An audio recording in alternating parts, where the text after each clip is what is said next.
All right, I think we're live. It is 7 p.m. Our new time slot, which still might change. Don't know. Still might change. Timmy Dangler is here with us. He is here in the flesh. Let's bring him into this. All right. Hey, Michael, how you doing? Hey, buddy boy. All right. So Matt Fielder was supposed to join us. He's working a little late tonight, so as of now he's not able to make it. But that's all right. We're just gonna roll with it. We're gonna continue to roll. I can't wait to see the comments on that. Exactly. From the boys. So, yeah, right. All right. So if you are tuning in, I went live exactly at 8, but exactly at 7. But I'm curious what the delay is. So if you're there, tell me when this went live. If it's 8:02, just so I know to wait an extra 2 minutes for comments or anything like that. Yeah. All right. We are going to have a little conversation tonight.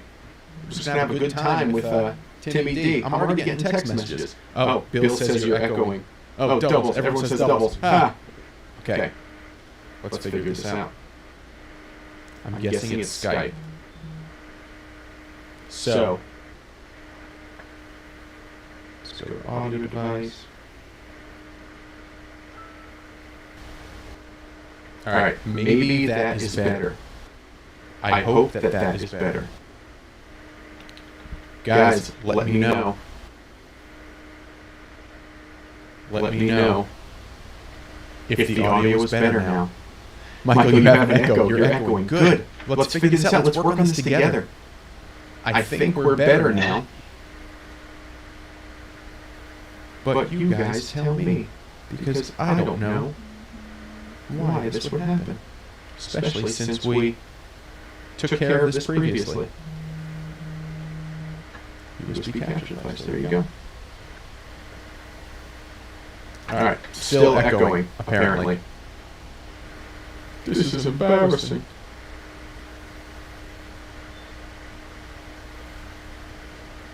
One, two, three, four.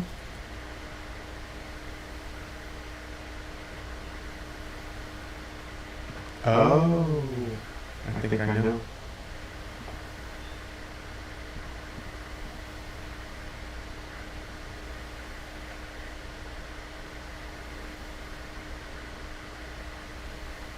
Almost there.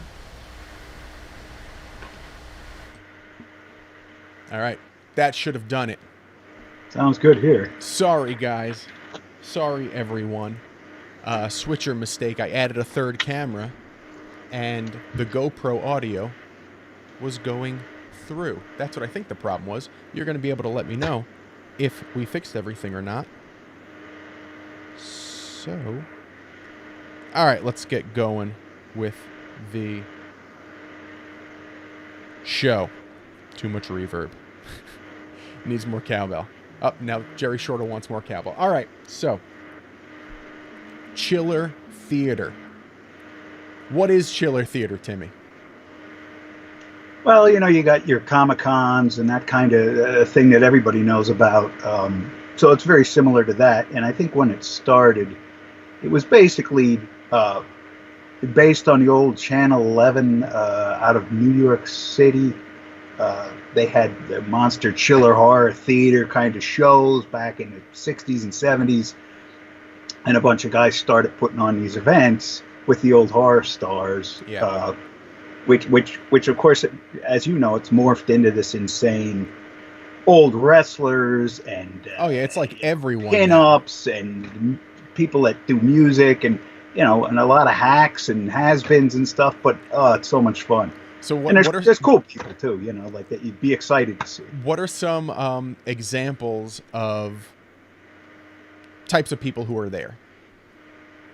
And so you typically get B-level actors or A-level actors that are no longer. Can you name some? Big. Well, for me, if I want to talk about the first time I ever went to Chiller, let's do it. My brother gave me a voucher. He wrote up a little voucher for this Chiller event that he found online, and it was for my birthday present. That he would buy the tickets and we go down there because he knew I was interested in this kind of nonsense. So the first one we went to, I actually have the booklet for here. Yeah. And the big get for me on this that was blowing me away was that that Pinhead was going to be there from Hellraiser. From Hellraiser, and in my opinion, he's like the greatest modern day horror icon, just because it's kind of like a Shakespearean actor kind of thing. It's not just like Freddy or Jason hacking people up. Yeah, it wasn't just like some guy who fell into it, who just they needed an actor and this guy showed up. No, this guy auditioned, was a classically trained actor, and got the role. Right. So we go to this first chiller, and my brother and I are there, drinking beer and having fun, and we had a room overnight, and it's the end of the event, and there's bands playing, that's fun and stuff. So we end up at the very end of the night, we go to a bar, and I go in there and I sit down, and within like 5 minutes, who comes walking in but Doug Bradley, and sits right next to me. It blew me away. I'm like, I'm sitting here next to Pinhead, like did the guy's you have a conversation with him? I did, I tried to buy him a beer. He's like, I'm good, I got my own, and we just started chatting about just nonsense, and just a totally cool guy. But for me, I'm like sitting right next to this guy that I grew up with at the theater, thinking he's really badass, this guy. So that was like the first year that we went, and we've been going ever since. So I remember when I was at film school, when I was in Orlando with Fiedler, Fiedler and two of my other friends, Caleb and Mike, they went to like this horror con. They were going to, meet certain people. And I was, for some reason, I was like, oh, I have something better to do. Like I'm never someone who likes to talk to celebrities or do something, I don't go out of my way to like get a selfie or take a picture with someone. Of course. Yeah. At this, I absolutely do. But anyway, and I didn't go. And they came back and they had all these cool photos and like they met all these cool people. And I was like, oh, I can't believe I missed that. And that was the end of school. So they didn't have that anymore. Then around 2012, I guess, I find out that they do it in New Jersey, like every year, 2 times a year in the spring. There was supposed to be, I think, this weekend that we were supposed to go. Yeah, it was, that's right. Yeah, it was the last weekend in April. And of course, it got and then around Halloween. Right, yeah. So now apparently this next one is Halloween weekend. So I'm already looking into a hotel. Yeah, because they moved it to June and realized, you're not going to get a hotel full of these, stars and actors and stuff, and 1 million people in there getting autographs when this COVID. And there are 1 million people. I don't know how the fire code allows this to happen. Right. It is crowded. You are shoulder to shoulder walking through like little booths of what people have for sale, or looking at people have. There's vinyl. There's art. There's old toys. There's old horror movies. There are bootleg DVDs everywhere of like, Are You Afraid of the Dark DVD that someone taped off of Nick Jr. Like crazy. Yeah, stuff you've never heard of, and you've never seen in a million years. Like real niche, small, really, market pressing stuff from like all over the world that some like really expensive stuff, and then some stuff that people are just like, I don't know. I guess it's something that they had when they were kids. It's probably not worth a lot, but they bill it for, they mark it up for $300, and then people are like, "Oh, I had that toy when I was a kid. Let me pay $300 for it," and it's probably not even close to worth it. Yeah, all the models and old memorabilia, like anything you could ever imagine related to anything in the entertainment field is there. Posters, signed posters, vintage posters, rare stuff. That's like a whole other part, as you know, that you walk into the vendor rooms where all this stuff is for sale, and then they have the people signing autographs and doing pictures, throughout the hotel, and you just walk around drinking beer and shooting the breeze with you. And they've got all these celebrities. Sometimes some of these people are like big name people. Like I remember Norman Reedus, the first one I was at. Norman Reedus was there. And he was charging $50 for a photo. Right. $50 to take a photo, like with your, like, whatever it was. And there was a line of thousands of people. Like he cleared. I never saw anything like that. He must have cleared 6 figures that weekend, right? Absolutely. Yeah, I've been going for, I don't know, when the first one was. Where was that? Let me see what that date was. 2005 was this first one that I went to. It had started earlier than that. But that Norman Reedus thing he's from The Walking Dead, if people don't know. Yeah. I saw him with my brother like 6 months earlier at like another show or something, and my brother waited like 20 minutes to get an autograph. Was this before Walking Dead? It had started. It had just started. It didn't take off. Yeah. So my brother went up and got a picture with him, and it was cool. Whatever, no big deal. The next time he was there, you were at that one, right? Yeah. Yeah. That we got there, and there was a line out in the parking lot going up and down all the rows of cars. And I said, "Is this the line to get in?" And they're going, "No, this is the Norman Reedus line." Yeah. They were saying it was like 5 hours to get in there to get his. That's like the Elvira line. This year, the Elvira line. Right. She was charging, what was it, $75 for a huge book of like all her best pictures. That was very cool. And she was going to sign it. And we were like, "What's that line?" And then we get in, and it was Elvira. And I mean, we didn't even have a chance to get on the line because I totally would have bought that. That was awesome.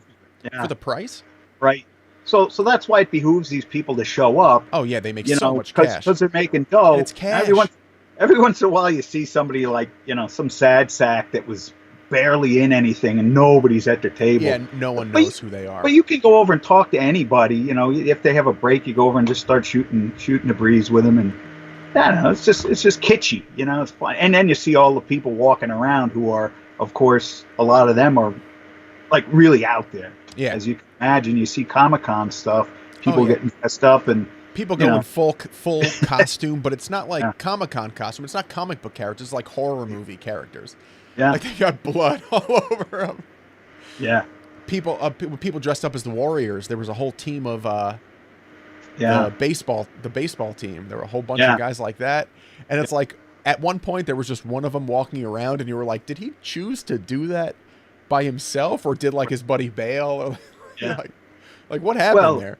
Yeah, and what else gets strange is the amount of money that people spend on this stuff. Now, there was a guy, one of the first years I went, he's a bartender at a local fire hall, and my brother and I know him for years. And he comes walking over, and he's going, "Hey guys, I didn't know you come to this event." He was all excited to talk to us. And well, I know Peter Criss from Kiss was there one time. He had like a drum head he had him sign, and he had like a shopping buggy of stuff, memorabilia that he already bought. And then he was going around, everybody was signing his stuff. And he said, I spent about $600 on this first run through. He said, I got to take this out to the car and get another load and come in. So does he have a business, or is this for him? I don't know. I asked him, I said, is it you just doing this for you? He's like, yeah, I'm, I just love this stuff. And I know there's other people that are getting the stuff signed and reselling it probably, but it gets expensive. Yeah, it gets super expensive. All right, Steve Betsy has a comment here. He says, Richard Dreyfuss was there one year too. So the year Richard Dreyfuss was there, that was the year that our friend Chris Nicolau's brother Ted Nicolau was there, right? Yeah, that's right. Yeah, I don't think I even saw Dreyfuss. Oh, you it's didn't see kind of Dreyfuss? Funny. You just start walking around, and you bump into people or you don't, and then the Van Dams, I'm drinking Schlitz all day or something. Oh yeah, Fiedler and I were getting like chicken fingers, and Ed Begley Jr. like just walked right up and just hung out. So you see people, or maybe you don't. At the end of the day comes, you're going, oh damn, I didn't even get to this room where Joe Schmo was in there, and I wanted to go in and say hello. But and the thing is, it doesn't matter. Like you see people you want to see, you don't see. Like it's just all day, just walking around, drinking beer, hanging out, and it's so much fun. It's just it gets a little crazy, If you want to get into the last couple of years with the fire alarms and that stuff, I mean, you should tell those stories. Oh yeah, I'm gonna throw out a Bill comment real quick. Bill said, "What's up with the sodium table on your shirt?" So yes, this will make sense. It's na Batman. Oh, see the ball. Did the joke land? I hope it landed. Yeah, so this was the shirt that I wore till I always pick a shirt. I always buy a shirt. This actually my cousins got me for my birthday one year. But I always pick a shirt because you want to represent. If we're not going to dress up, right? That's right. We're going to wear something. This was the shirt I wore last time we were there. I got a lot of praise on this shirt. Yeah. Yeah, I know when Ted Nicolau was there, who's our buddy Chris's brother, directed all the Subspecies movies and the Full Moon Entertainment stuff, I had bought a shirt online with Subspecies on it because I knew he was going to be there, and I wanted to represent, and I wanted people to see, like, hey, maybe I'll go over and see this guy. And they see people walking around with his merchandise on, which I'm sure he doesn't really get a cut of that. But you sign the autograph and take a picture, and some people are outrageous. You don't even want to, spend the money. You always have to weigh: is this actor really worth $50? It's like, I'd give him like 20 or 30, and you just keep walking, and you think, so they're losing money. I remember, like two times ago, like maybe 2 years ago, George Wendt was there, and it's just freaking George Wendt sitting there by himself. Like, people aren't coming up to him. You kind of want to talk to George Wendt, but then it's like no one else is talking to him. I feel bad. If I talk to him, do I have to buy something? Like, I always feel weird. It does get very strange. Somebody like Linda Blair, she's been notorious for the last couple of years for not allowing people to take pictures of her unless they come up and get an autograph. People can't take a picture like with their own camera from afar. Like she wants you to be taking a picture right there. Right. Now her justification on that is she says she gives the money to animal shelters or something. She's like a big animal activist, and God bless you, so be it if that's what you're doing. But the one time I was just taking pictures of random stuff, and she had her handler come over and like shut me down, and I said, wait a minute, I paid to get into this event. I paid money for a ticket to come to an event where you're in the public eye. Why can't I take a picture? So that gets kind of annoying, and I was going to spend money and get a picture. I feel strange about it sometimes. I was gonna go get an autograph, and I was like, you know what, now you kind of screwed the deal there, so I walked away. But some people are real cool, and other people are kind of they're there to make a buck, obviously. Yeah, some people are like strict business. There are some people you can tell like just really like this. Probably don't need the money. It's nice to make the money, but they're just hanging out. I remember. All right, so we met the monkey from 2001: Space Odyssey. Do you remember that? Yeah. I mean, it gets that obscure. It gets of the people that you're like, wow, the guy that played the monkey, and And out of everyone there, I really wanted to meet the guy who played the monkey because when I first watched that movie, I thought those were monkeys. Like, how'd they get the monkeys to do that? Yeah. And I went up to him, and I was like, oh man, I got to tell you, I really, really thought you were a monkey when I was a kid and I first watched that movie. Yeah. It was like, oh, you know what my secret was? I was like, what? He's like, I got really, really high before every take. And I would just pretend to be a monkey. I was like, oh, you wouldn't get that tidbit from IMDb. Right. Like, you're not going to find that out. You get to talk to these people. Yep. And if you ask the right question, like, for example, we met, what's his face from the Batman movie. He played Arliss. I can never remember this guy's name. Yeah. Robert Wool. Yeah. Robert Wool. He was there, and I was like, I'm sorry. This is my favorite movie since I was a kid, but I've always had a question. Did you die in that movie? When she hits you with the car, when Vicky Vale hits you with the car and you roll off, I was like, do you die or are you still alive? And he was like, oh no, I'm still alive. I'm still alive in that film. I was like, oh, cool. Because I always thought you died. I was like, that's so mean of her. Yeah. Catherine Carroll is now on. She's laughing out loud at us, Tim. Oh, okay. Because she was there with us the year that we were there with Chris and Ted. Oh yeah, she was awesome at that thing. She's a lot of fun. She's really cool. We were talking about some of the people that you talk to when they're really, forthcoming and they want to spend some time with you. They just want to obviously, sometimes you'll get a big line of people, and whoever's signing autographs, they always have a handler, and the handler's like, all right, keep doing, move it. Yeah, you can't have any conversation. And it's real annoying. But there's other people, if you find a right moment where maybe the lines last or something, you're shooting the breeze with them. I remember that I was telling you earlier, the guy from Fast Times at Ridgemont High, who played Damone, who was like the biggest jackass ever in a movie. And everybody who was watching would know, who this guy is. But there's a scene in that movie where he has this throwaway line. He says something like, hey, this is some great iced tea. And he holds up his thing. I walk over to him, and his table wasn't a lot of action, and I just walk over. I'm like, "Hey, Robert, this is some great iced tea," and I had like a PBR or something. I was there for like a half hour talking. Oh yeah, to him, it was so cool, and he was just really forthcoming, and he's making a buck and he's having fun. Exactly, and he had a good, and that's the thing when there's a long line.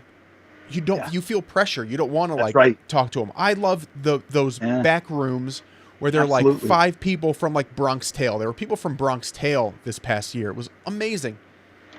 Yeah. And you have a movie that means something to you, and you get to go talk to someone who was a part of that movie, and you get to like ask them, what was it like here? What was it like to work with De Niro as a director? What was it like to, it's such a cool experience for film fans. Yep. And I don't want the famous people. I want the people That's right. who are the side characters who had that one line that they were like super famous for. Yeah.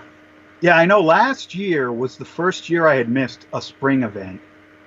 And there was unforeseen circumstances, and I couldn't go. And I had bought this poster of this movie that's probably 3 people have seen it from the 70s. What movie was it? I'm trying to think of what the name of it is. It's like Thunder County, Thunder Country. I have it over here, but it's like a full-size original poster. Yeah. Because there was a woman there that was in that movie that was in a movie called Children Shouldn't Play with Dead Things. That's a classic 70s horror movie. So that's really why she was there. But, me being me, I'm not going to go over there and have her sign a Children Shouldn't Play with Dead Things poster or whatever. I bought this ridiculous thing, and I got it for like $13 on eBay. And it was in pristine shape, but it was original.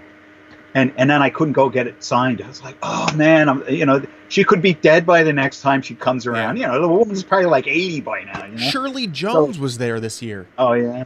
Yeah. Yeah, remember Shirley Jones? Yep. And just like signing away, like there were so many people just making so much cash. It's crazy. Yeah. Now, if you stay overnight, which my brother and I started to do that, we get a hotel room. I'm doing that at... Yeah.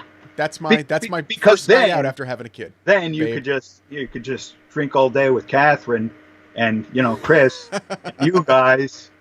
Oh man, that was so much fun. I don't remember she was drinking. I think she was drinking some kind of mixed drink, if I'm not mistaken. But she was hilarious. She really looked hot that day too, Catherine. Yeah. But anyway, so you're drinking all day and you got a room. So at night. yeah, not only are you drinking all day, you bring a 30 of PBR and you stick it in your backpack. And I remember the first year I went with you, you're cracking beers and handing them to like vendors. You're like, hey, you want a beer? I was handing them to the stores. I'm like, hey, do you want a PBR? And some of them are like, oh no, and other ones are like, yeah, like nobody offers them booze. Yeah, no one offers them booze. Go booze. up to them in a line, dude. Then the next time, if they're really cool, I walk past their table, they're signing autographs.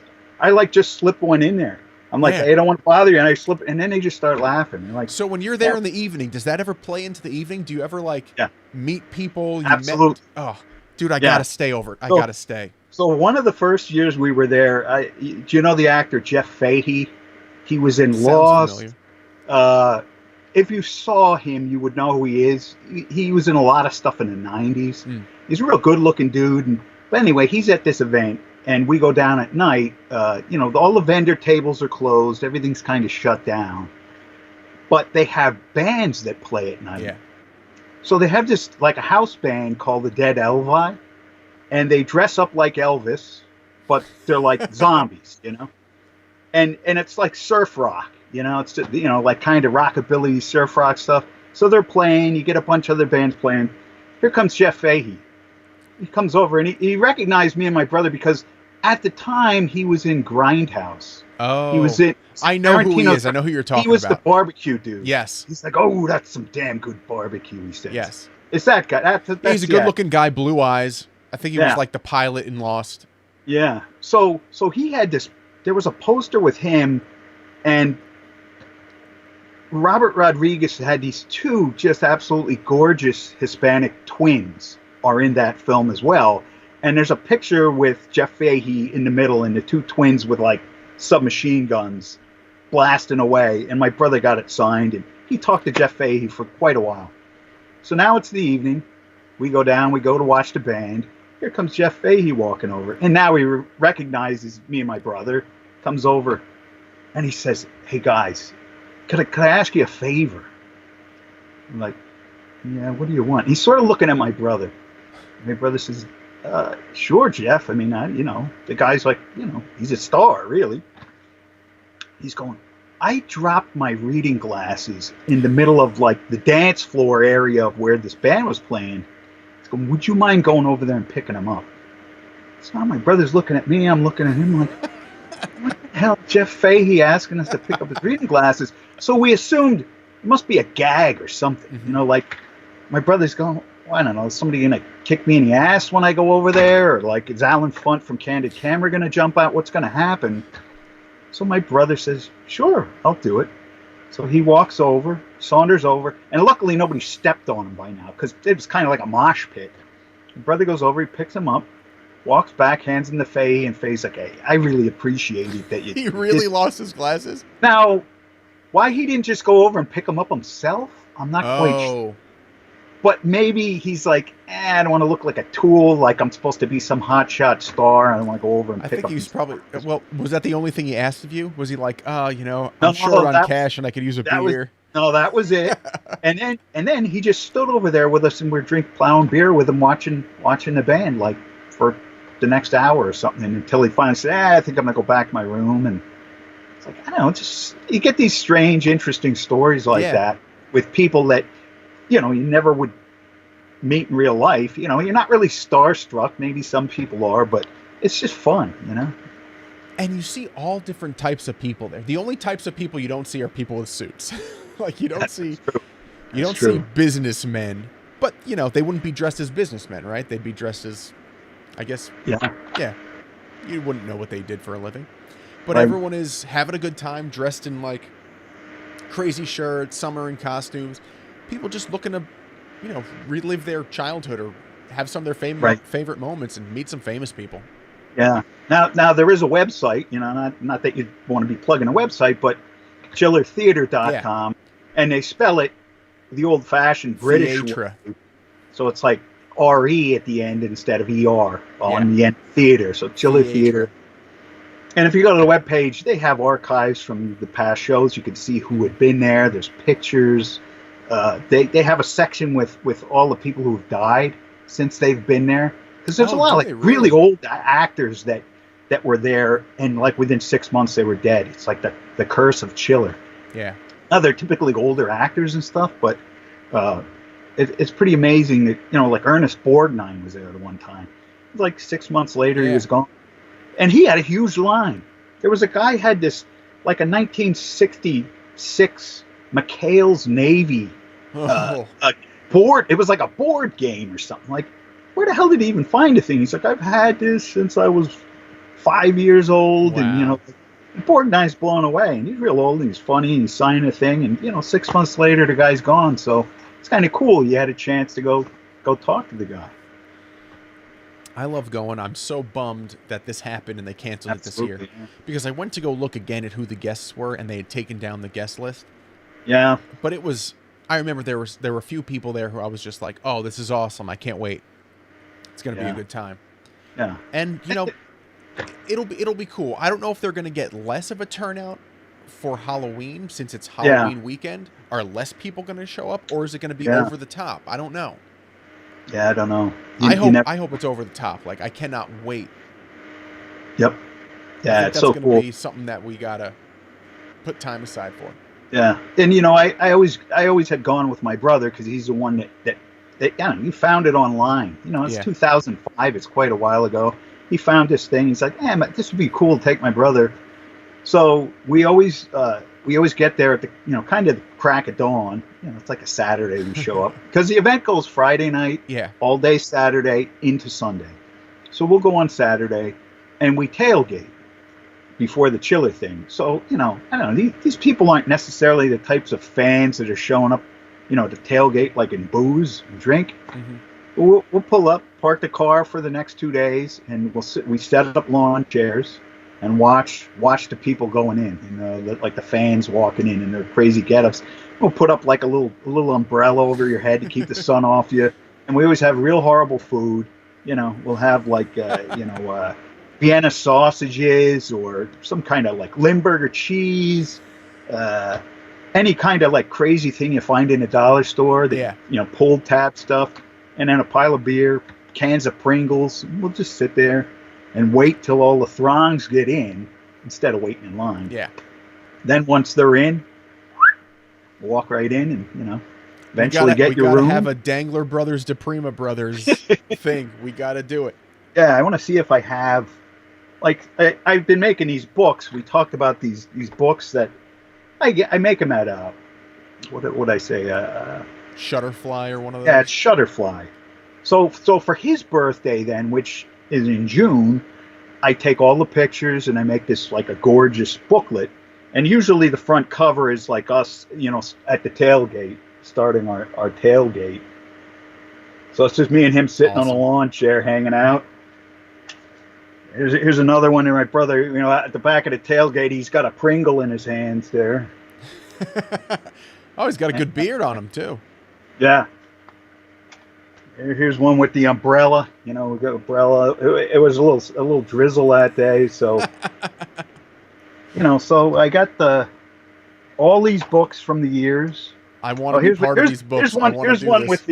Here's one with the staples of the tailgate, and a picture of Zachary, who was the horror host in the 70s, 60s, and 70s. Who he was sort of the namesake for this thing.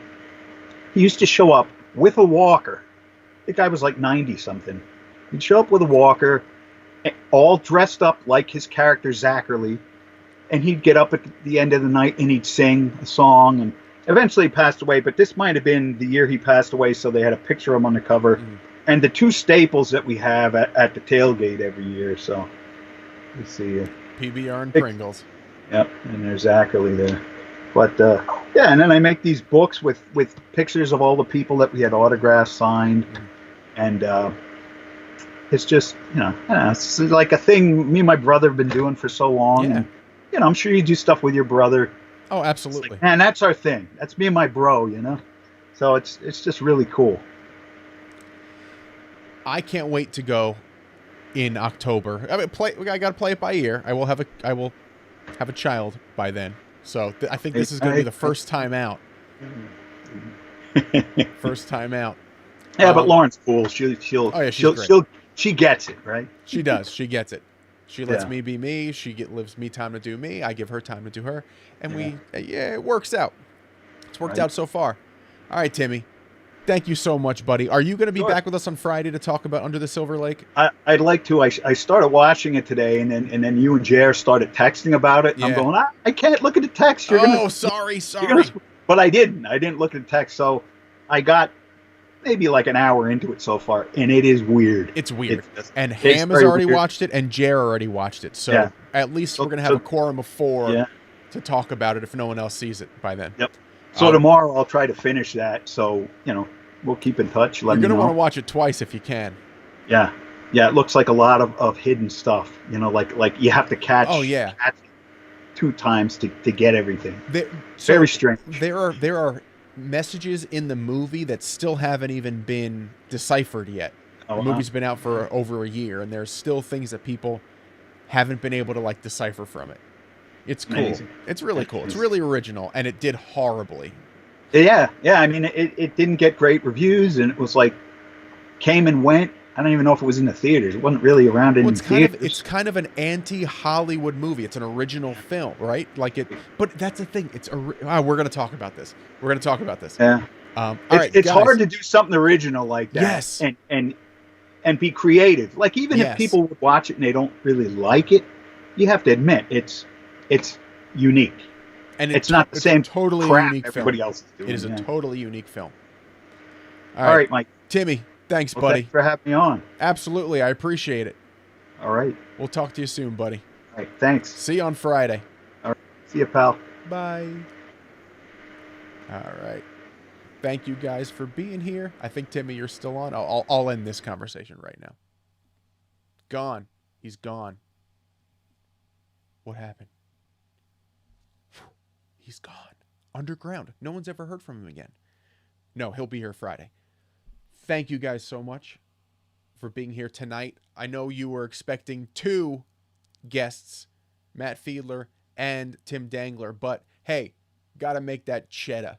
Matt's got to work. So Matt, sorry you couldn't be here, but maybe we'll do a live episode when this whole quarantine is done from Chiller. That would be brilliant. In fact, I'll have to shoot some video and put some stuff together. All right. We will see you Friday. As of now, Friday night at 7 p.m. We're probably sticking to 7 p.m. I've heard people tell me that we should do the show at 7. I've heard people tell me we should keep it at 8. I've heard people tell me we should do it at 9 p.m. You tell me. There's 6 people watching right now, and I think I'm one of those 6. So, Bill wants his money back. I get it. Thank you guys for coming tonight. Hope you enjoyed it. We will see you Friday. Please watch Under the Silver Lake. It is going to be totally worth it. There's a lot to talk about the film. And make sure you grab yourself a nice beverage for Friday's show. Until Friday, take care, guys, and God bless.